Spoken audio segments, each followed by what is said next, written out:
fact of the matter is that on each given day that we played and lost, they played better than we did. And when it's over, there are no redos. I've always believed that life is about taking one step at a time, and every time you take a step, you'd like to be able to take it forward, moving toward whatever it is your goals are. God gives you no assurances that you're going to get wherever it is that you aspire to be. If you go into that arena, there's only going to be one that comes out happy.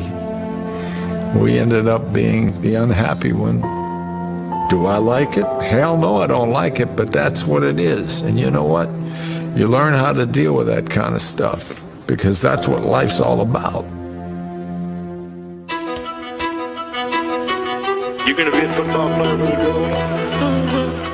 Today is the best day of your life. Believe me. He might be the finest quarterback produced in the last 10 years. He's a day like this. That's all I need. Fortunately for me, I didn't lose my life. I didn't lose my job. Football convinced me that life is a team game. Rest of your life, nobody can ever tell you that you couldn't do it.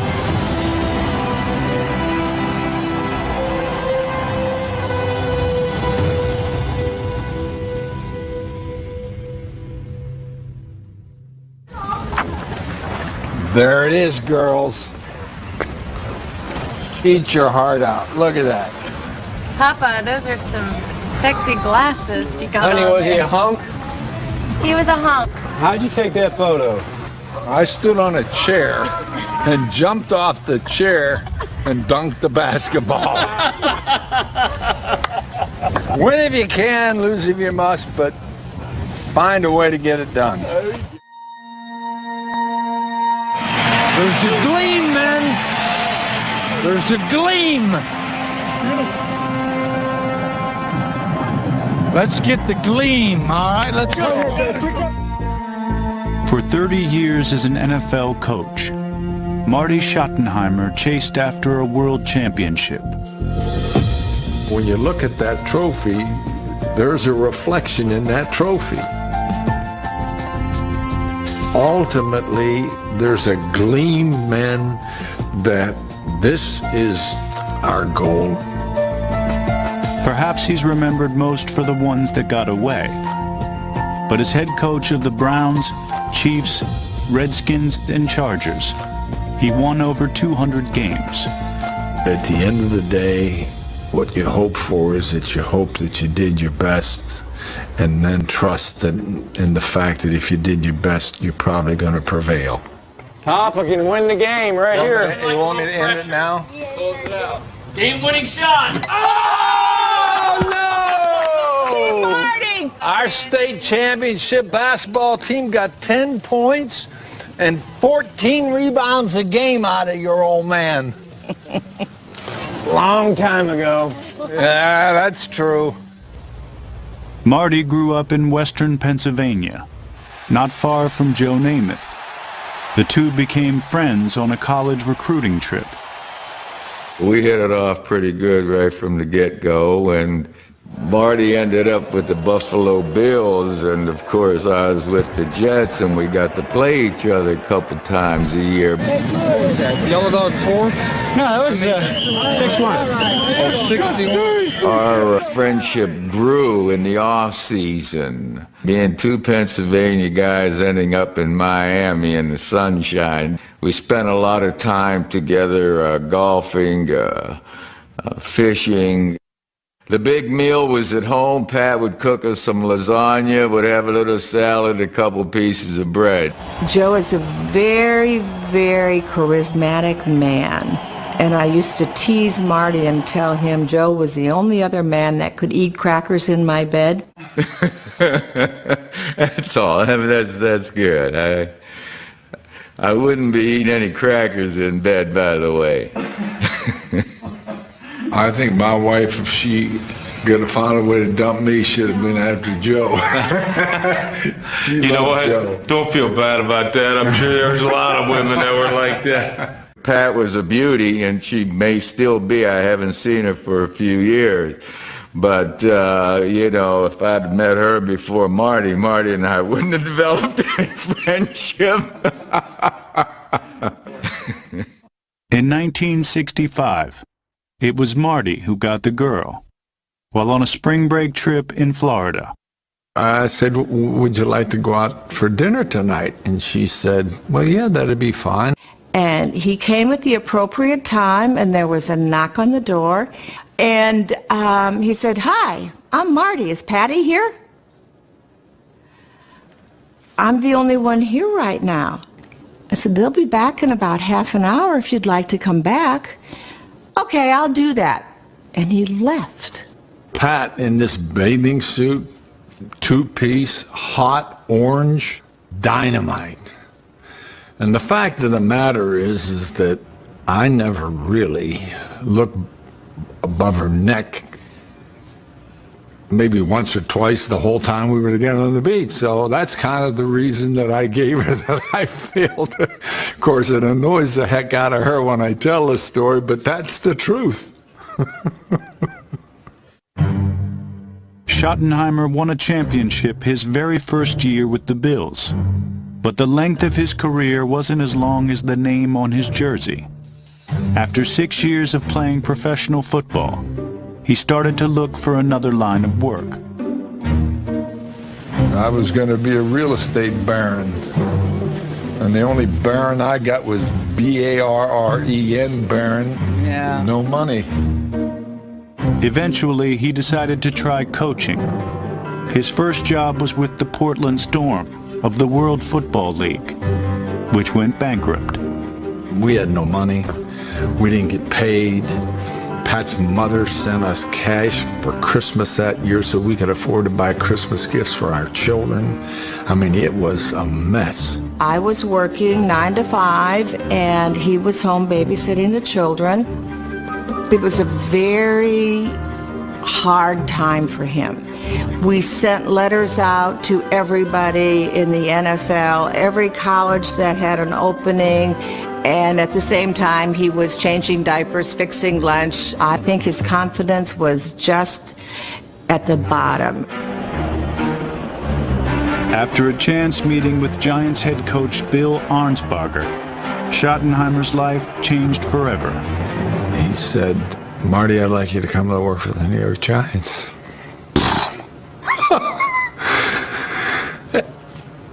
And that's how it started.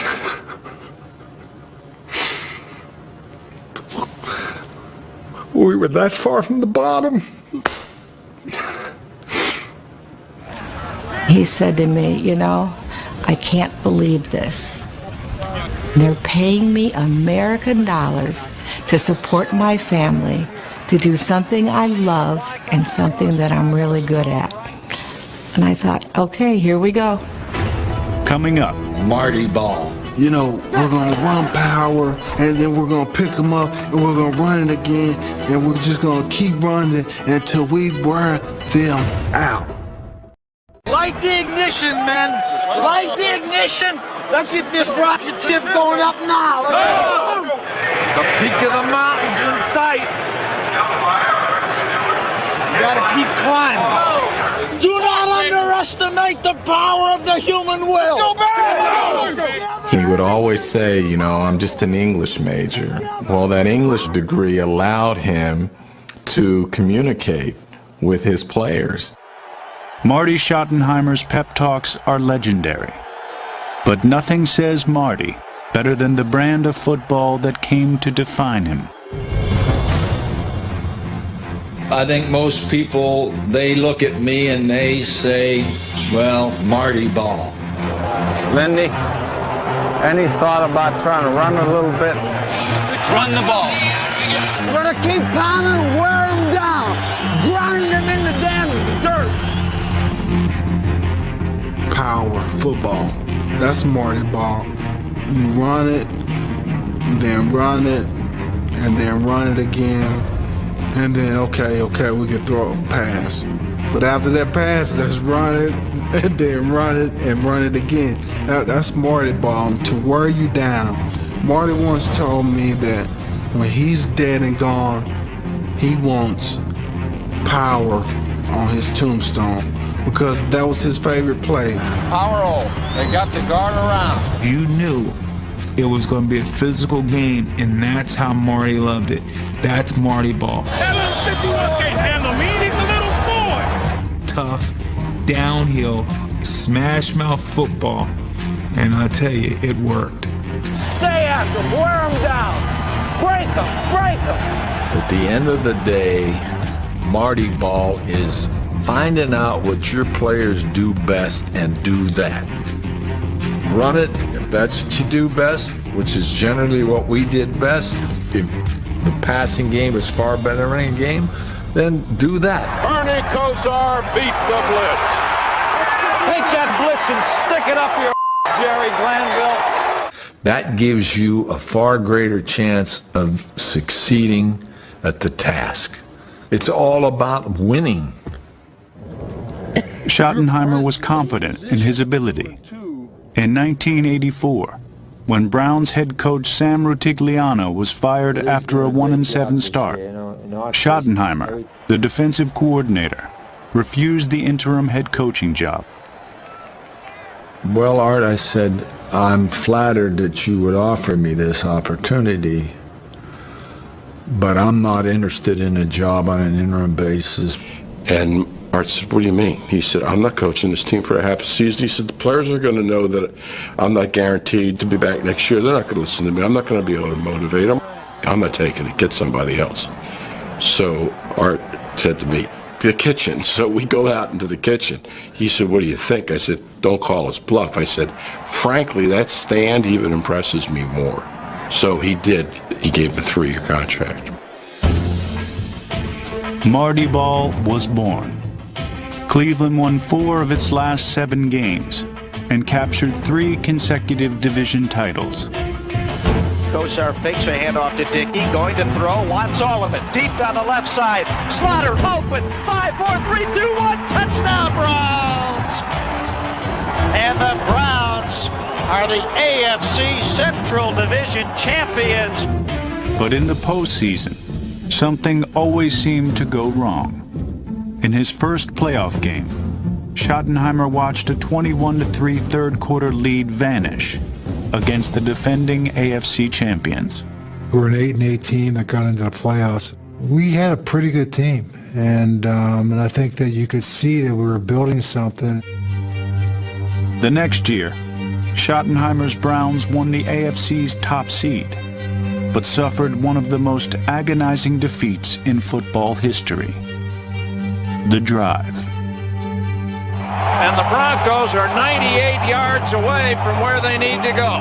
Actually, it's not even at the 2. No, about the 1.5. You know, thinking, okay, with this defense that we had at that time, there's no chance of Denver going 98 yards. 20-13 Browns. The look, the throw, touchdown! John Elway has just thrown the touchdown to Mark Jackson, 98.5-yard drive. We let it slip away from us. It was the first one. I mean, you know, the first difficult loss, and we've had a number of those. The following season, Cleveland stormed back from a 21-3 halftime deficit and was just 8 yards from tying the game. Fighter inside the 5 to the 4 to the 3 to the 2. He fumbles the football and the Broncos have it. Denver has it at the 2-yard line. He was so close to getting in for a touchdown. Oh my goodness. Doesn't seem fair. Perhaps it just wasn't meant to be. I remember vividly the next morning. My phone rang. I was in the office. He didn't even say hello. He said, you better not be down, because if you are, I'm going to come down there and kick your butt. Let's go, okay? It's over. So that's how great he was. I mean, me, I was still, you know, wallowing in depression after that loss. He was ready to go to work the next morning. Up next, People would call. One call was that they were going to come. They knew we had an Irish setter named Brandy, and they were going to come and kill the dog. My children. Back-to-back losses in the AFC Championship led to frustration in Cleveland, and a sluggish start in 1988 made matters worse. For the Schottenheimers, the backlash hit close to home. The house would get egged, and there were, people would send hate mail. Your dad's a bum, your dad should be fired. Just hurtful things. It's your dad. The one that was frightening was against Brian. He was in junior high school playing on the basketball team, and they said they knew where Brian played basketball and they were going to shoot him. And it was all because Marty didn't win such and such a game or something totally ridiculous. It was so many times it was hard to send you to school after a loss. Oh, Mom and I used to talk about it, are the kids going to be okay with this? We've always been at our best when we're together. Give me the fist. All right, there we go. Your fingers are only so strong, but when you get your hand, you squeeze them together. That's the power of the fist. When things get tough, Kristen, Brian, Pat, Marty, whichever the dog may be, the fist. Together, there's nothing will separate us. And so it's a big part of how we got through a lot of those situations. Early that year, the Browns' offense was struggling. Many blamed Schottenheimer, who had assumed play-calling duties prior to the season. He has really functioned as the offensive coordinator since Lindy and Fatty went to Green Bay. A lot of people in Cleveland don't like that. In my opinion, it was a mistake. And on top of not having experience doing that, then we ended up with a bunch of quarterback changes. We ended up with 6 quarterback injuries. 2 of them got hurt twice. The last one being Don Stracco. I think they got off the golf course. That's exactly where we found him, on a golf course in Florida. Now you have a situation where you got one quarterback who's not used to playing in the cold because he played so long in Miami. Strock might not be used to playing, period. That's true. Nevertheless, with Strock, we ended up getting a wild card berth and losing a playoff game to Houston. By one point on Christmas Eve, it was one of the great coaching jobs in the history of this league.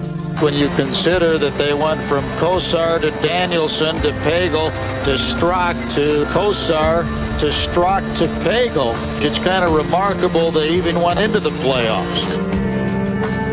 It wasn't enough for owner Art Modell, who wanted to shake up the coaching staff. He wanted Marty to relieve his brother of his duties. Now, that's a tough situation, and hire an offensive coordinator. Well, Marty didn't want to make any changes.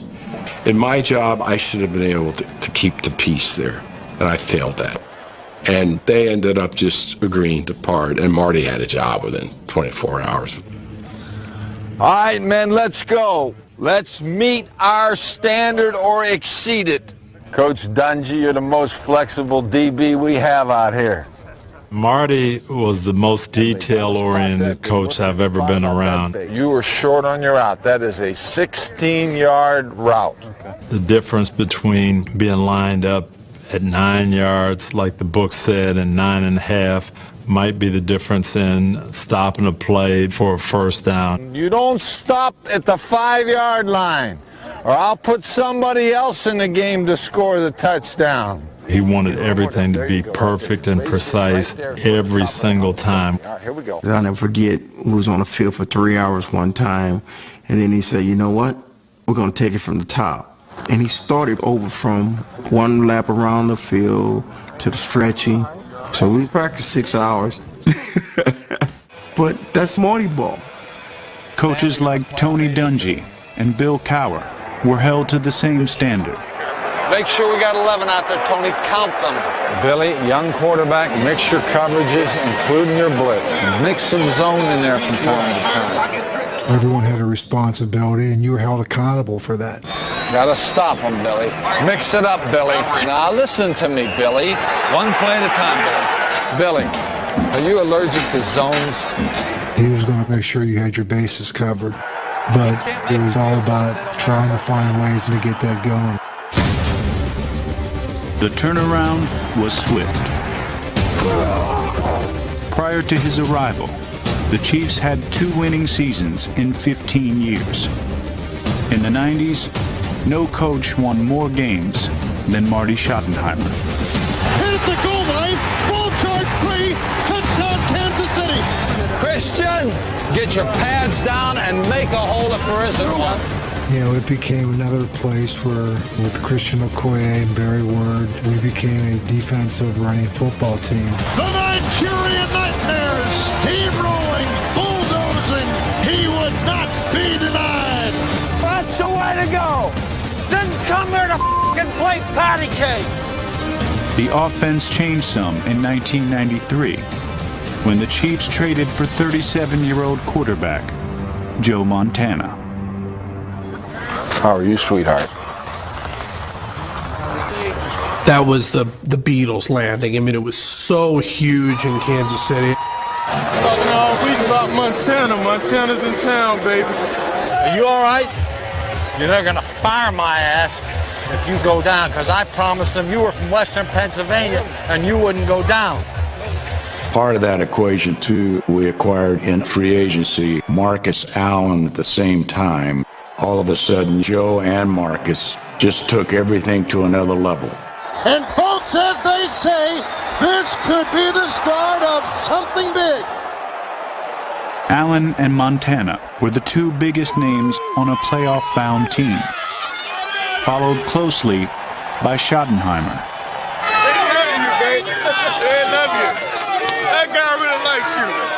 I couldn't go any place and say my name and not have people know, oh, are you Marty's wife? Oh, you.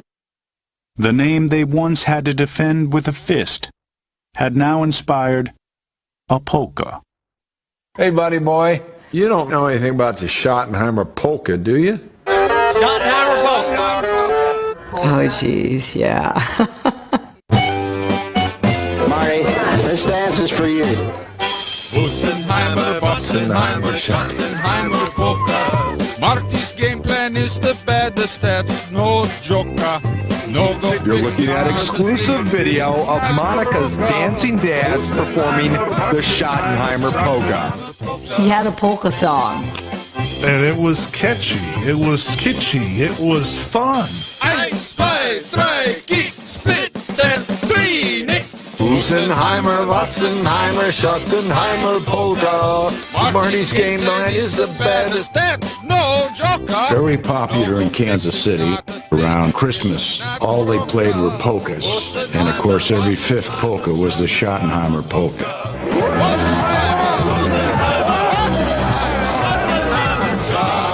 Schottenheimer polka, I love you.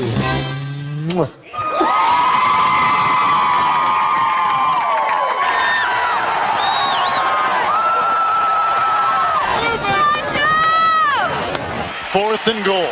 Back to pass Montana. Cocks his arm. Looks right. No one there. Looks left. Throws in the end zone. The quarterback with the Hollywood name has done it again. In the playoffs, the Chiefs came from behind twice to beat the Steelers and then the Oilers, a team favored to win the Super Bowl. Double tight ends. Handoff. Marcus over the middle. First down. 120. 6, 8, 15, 10. 5 touchdowns. Gotta love this game. Oh, it's beautiful. Absolutely beautiful. 6 years after he had done it with Cleveland, Schottenheimer was back in the AFC Championship with a team capable of winning it all. This is the finest football team I've ever been around, but I want one more thing out of you. I want you to kill them with kindness and dignity. Kill them with kindness and dignity. We leave them some dignity because they'll watch us play next Sunday on Marty Schottenheimer led the Chiefs to 9 consecutive winning seasons. But he endured another string of devastating playoff defeats. Is that Montana who's down? He's down. Montana is down. This is the season right here. And his kick is up and it sails wide to the left, no good. Glenn Elliott misses his 3rd field goal of the game. Gerbeck, this is 4th and 2.5. This is the game. There was a lot of indecision there at the end that I think hurt Kansas City, and we ran off about 18 seconds there doing nothing. Marty always had this sort of postseason gathering where you would meet with the reporters, and he goes, tell me what I'm doing wrong. Tell me what am I doing wrong? Can you... I don't know. It was just so clear he was lost, he was devastated, and he blamed himself. But I think that was a moment right there in '97 when he went, something is never going to happen for me unless I change. The midnight rule came about when Brian was playing his sophomore year. He had to take over as the starting quarterback. And he was in the back seat coming home from a game, and he was moaning and he was complaining. And I said, enough. Enough. You can feel sorry for yourself and you can complain until midnight. And then it's over. And then you have to start and get working on next week's game. In 1998, Schottenheimer needed the midnight rule more than ever. He suffered his first ever losing season. The Chiefs uncharacteristically led the league in penalties, and many thought Schottenheimer had lost the team. Kansas City has just completely lost their marbles. This is not a Marty Schottenheimer team to be this dirty. Unnecessary roughness, 15-yard penalty, unnecessary act, 15-yard. A blow to the head with a forearm, first down. He lost, I think, some of his values and lost some of what made him a great coach, and they really fell apart. I have decided to step down as head coach of the Kansas City Chiefs and step away from coaching. I was kind of burnt out. I mean, that you know, I found myself uncomfortable with myself.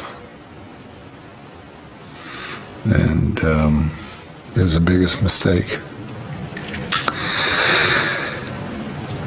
I ever made in football.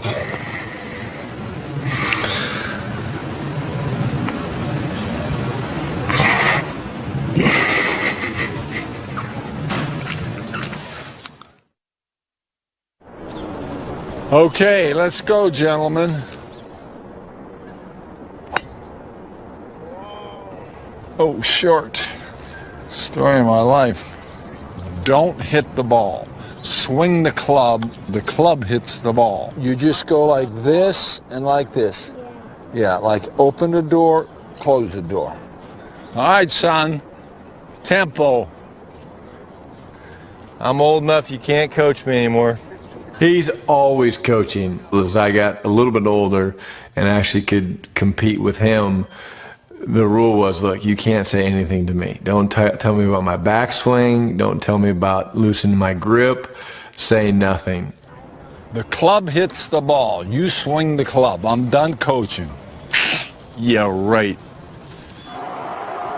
For the first time in over 3 decades, Schottenheimer wasn't coaching football.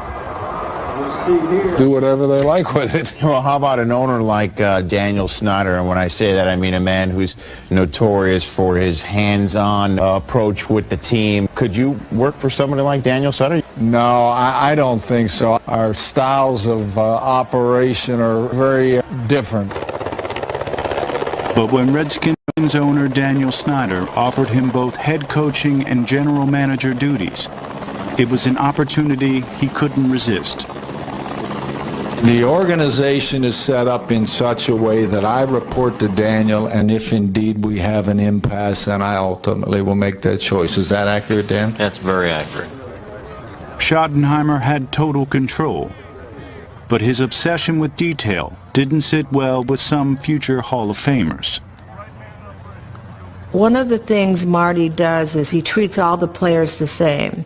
It doesn't matter if you're the $50 million quarterback or if you are, you know, the special teams kid. He didn't treat everybody the same. That's not true. He tried to make me as an example. Bend your knees, Daryl. Drop your ass on the ground. Get your ass on the ground. Keep your ass down, Daryl. Too high. Get your ass down. The most painful part to me was he did it in front of Rashad and Champ and all these kids who Dad here is their example. The thing with Darryl Green, I didn't waste a moment's time on worrying about, what his issues were. The thing that we're not going to do is we're not going to go practice mistakes. I'm not going to waste my time anymore concerned about, what the coach is going to do or say.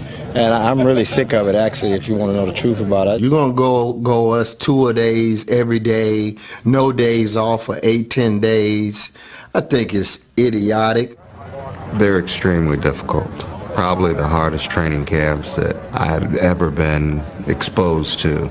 I got hurt more in this particular training camp than I ever did in the history of my career. His wife made a comment to me, I don't know why you guys won't support him.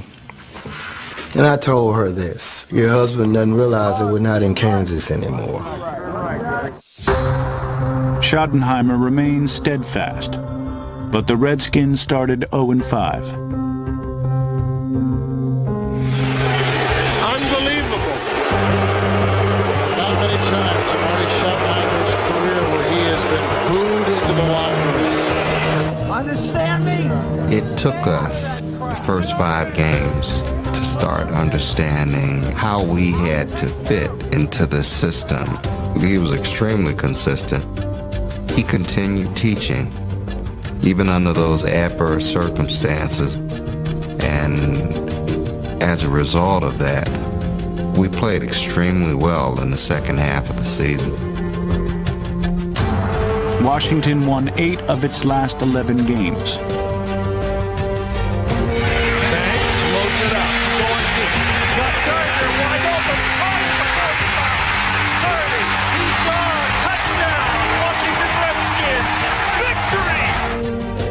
I'll tell you what, it's the best coaching job we ever did.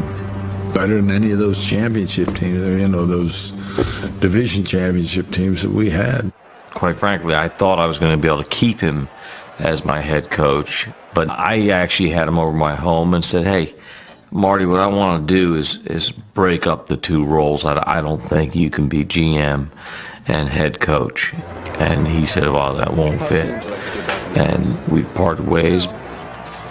I have great respect for the privilege of ownership. However, the opportunity to determine the composition of the Washington Redskins roster was the single most important element in my decision to accept this position. It wasn't the first time Schottenheimer clashed with an owner over organizational control, and it wouldn't.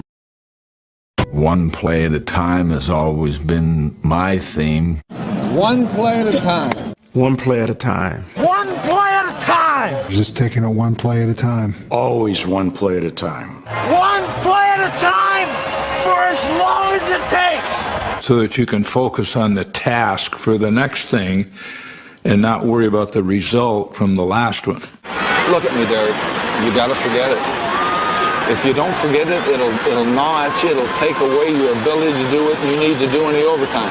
And know what I'm talking about, okay? It's a mantra born of experience. From Schottenheimer's last stop in the AFL, learned at the creaky knees of old friend Joe Namath. We're playing in Shea Stadium, and Joe Namath goes back to pass, and he can't find anybody open. And so Joe Namath starts to, quote, scramble, dragging that one leg behind him as he's going. And so I drop out of my coverage and come up to try to tackle him, and he gives me a little move, and I whiff him. I go nose down, face mask into the dirt. I'm glad he remembers that. You see, had Marty done that to me, I'd never heard the end of it. I knew that stuck. I knew that was going to stick in his craw. I mean, I'm so angry with myself. It carried over to the next play, and I messed that one up. And it came to another play in this drive, and I messed that one up. I let that affect me throughout every subsequent play in that drive. The handoff to Snell, and he's in there. Snell scores. I didn't get over it, but it taught me a great lesson. One play at a time. It's like life. You live today. Live it to the fullest, because you can't do a thing about yesterday. Marty Schottenheimer brought his foundational approach to San Diego in 2002. Learn from that error and go ahead and do it the right way now, huh? Learn from that error. Unlike Washington, the young Chargers were more accepting of the Schottenheimer gospel. Expect to win. Every time you walk out that door to play the game, doesn't matter the arena, you expect to win. That was the way he motivated you, that made you believe that together you can become something great. We got us! We don't need anybody! We got us! Let's go have some damn fun. Let's play ball. I give Marty so much credit as far as my maturation as a quarterback in this league. What happened on the interception? Underthrew it. Underthrew it. Yeah. We're doing good. We've had the ball. We've had time of possession. We've got to keep wearing down. That's all we can do, all right? And he benched me 3 times. But there were times where I needed that. That was part of my growth. If this was a one-score game, your ass would be out there, but I'm not putting you at risk in this situation. You hear me? I was still his guy, and I felt that all the way through, so I love him for that. Let's go, Breezy! And that carried over to 2004 when we had one of our better seasons. Behind Drew Brees, the Chargers made the playoffs, and Schottenheimer was voted Coach of the Year. 4-12 to 12-4, worst to first. How sweet it is! Marty Ball was back, and everyone in San Diego loved it. Everyone except for one key person. Another year in San Diego means another year of his non-relationship with general manager A.J. Smith. He had issues with me, about me. I don't know, maybe it was because he didn't hire me.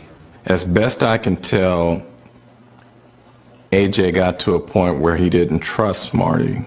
I didn't like the guy. It wasn't a very pleasant environment, but I was on one side of the building, he was on the other. AJ also believed Marty was a guy who liked to hear himself talk. Thought he was too chummy at times with the media, and he didn't like that. AJ and I never talked. I went in and asked him to talk about something. He said, I don't want to talk about it. What the hell am I going to go back and talk to him again? The relationship bottomed out when Drew Brees was not re-signed after the 2005 season. Never told Marty. Marty didn't know. Marty found out on TV. Now, what does that tell you? If Drew had not gotten hurt, would they have kept him around one more year? That's the unknown question. But Phillip Rivers was AJ's guy, and Phillip Rivers was going to play at some point. Rather than dwell on what happened, Marty took his own advice. Just play one play at a time. That's all you got to do. That's football. In 2006, the Chargers win 14-2, best in the NFL. Schottenheimer won his 200th game. It was time to put his playoff demons to rest. You gotta beat the team that's won it all 3 times in the last 5 years. You gotta beat New England. Stop! Stay in the moment. One play at a time. Let's go kick some ass.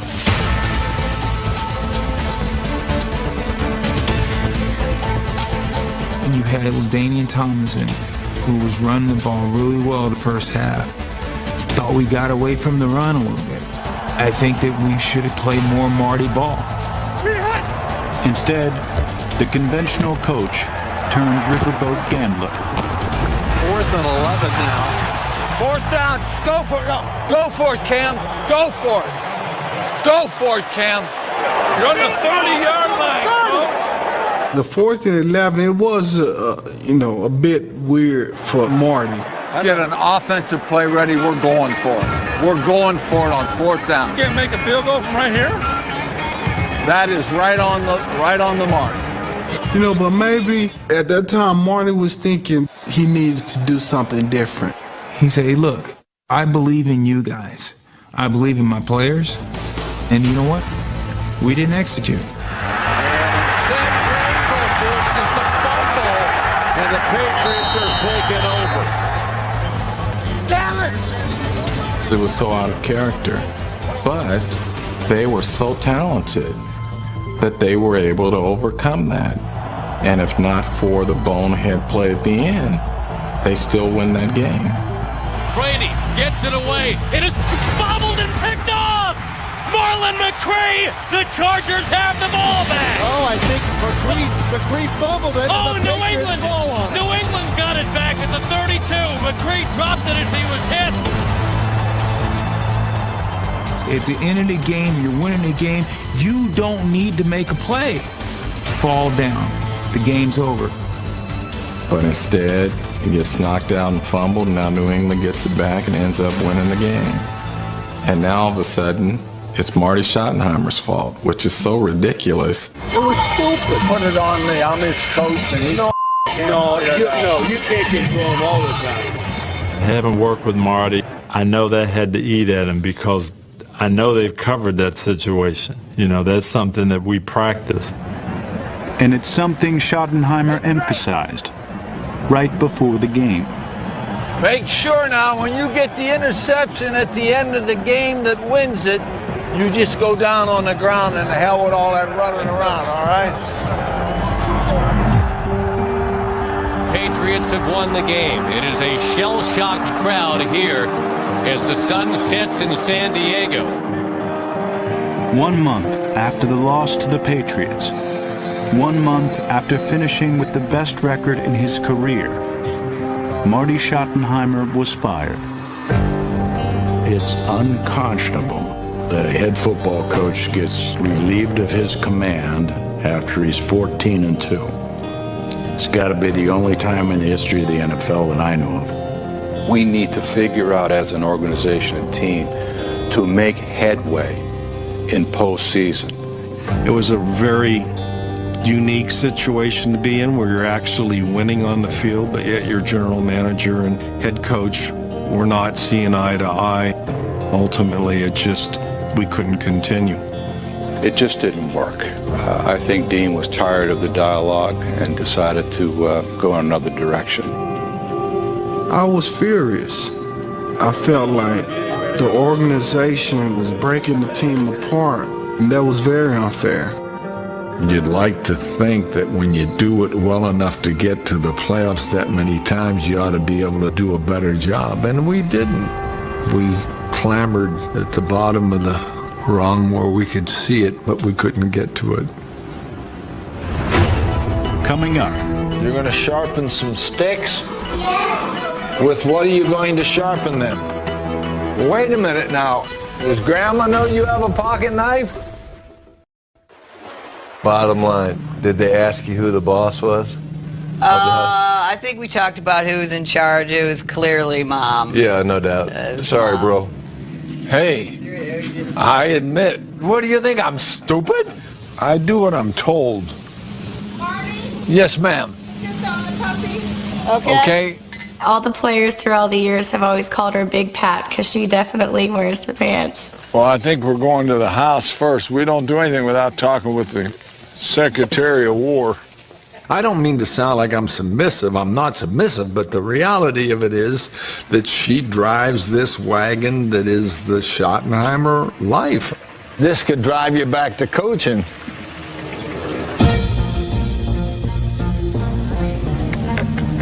Marty Schottenheimer has a big heart. It's time to let the heart beat. Our heart on 3. Let's go. It's something he always looked for in his players.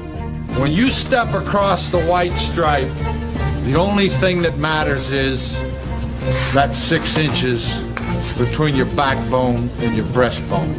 And let's just remember one thing as we leave here today.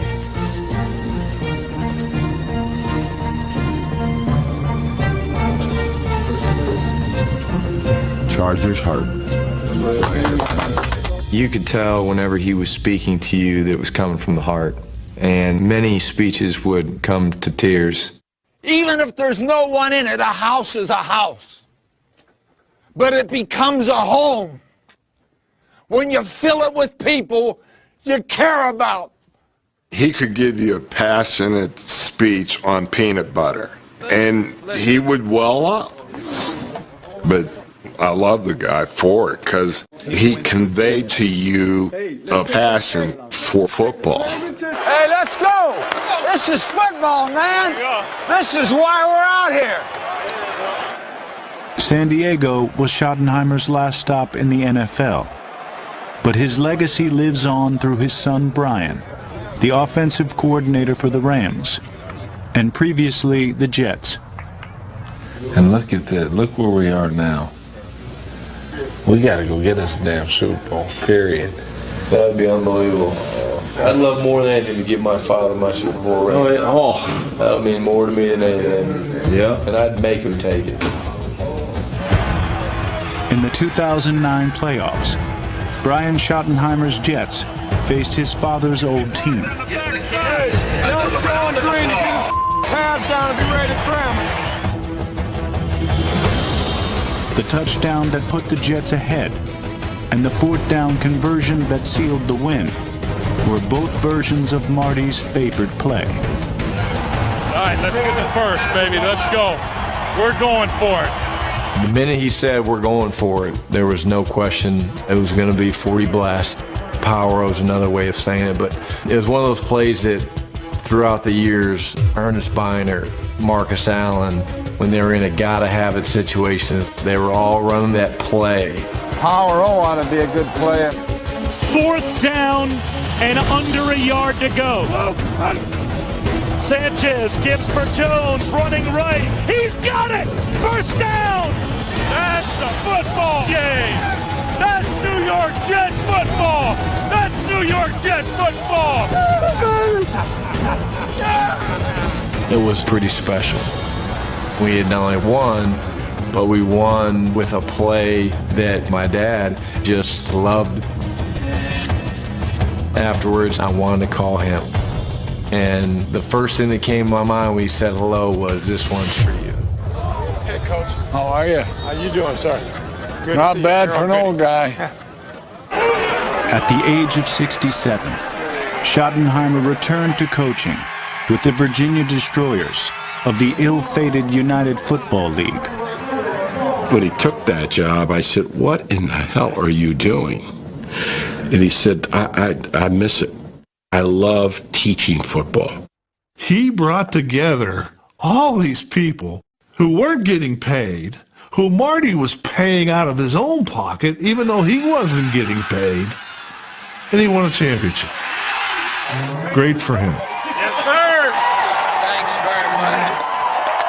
Schottenheimer had found his gleam, but it was a far cry from the white whale he chased for 30 years in the NFL. Yeah, I think he was jinxed. Marty didn't tell Ernest Biner to fumble. Marty didn't tell Lynn Elliott to miss those field goals. Marty didn't tell the guy to stay up. Those sorts of things shouldn't all happen to the same guy, you know? I kind of look at it the other way, that you look at that regular season record and what he got out of teams that maybe weren't as talented. I mean, he's one of only 5 coaches to ever win 200 games. That's a major, major accomplishment, and you don't do that by luck. I think he's a great coach. I really do. Unfortunately, I don't think he's ever going to get his full due. I think the worst thing anybody can do is spend time worrying about something that they missed out on. Disappointment, sure, but I never let it consume me. I am totally turned around because I wasn't paying attention. I had it almost due west, baby. It's been a great journey. I'm very proud of what we were able to do in our coaching career.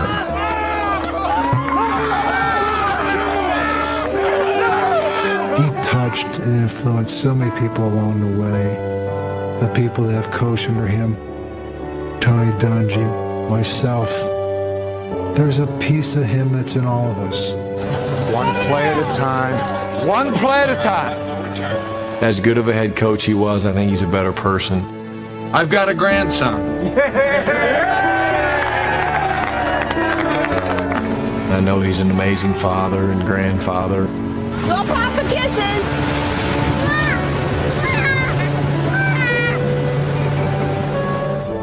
I tell Brandon, my 12-year-old, if you ever have a question of who you are, you look at your papa, because he is the most incredible man that I know. And I want you to grow up to be just like him. It's hard for even an old English major like me to put it into words. You only got so much time with all of them. And boy, you better cherish it and take advantage of it. These little kids that run around here and their parents, that's a joy of a lifetime. A joy of a lifetime.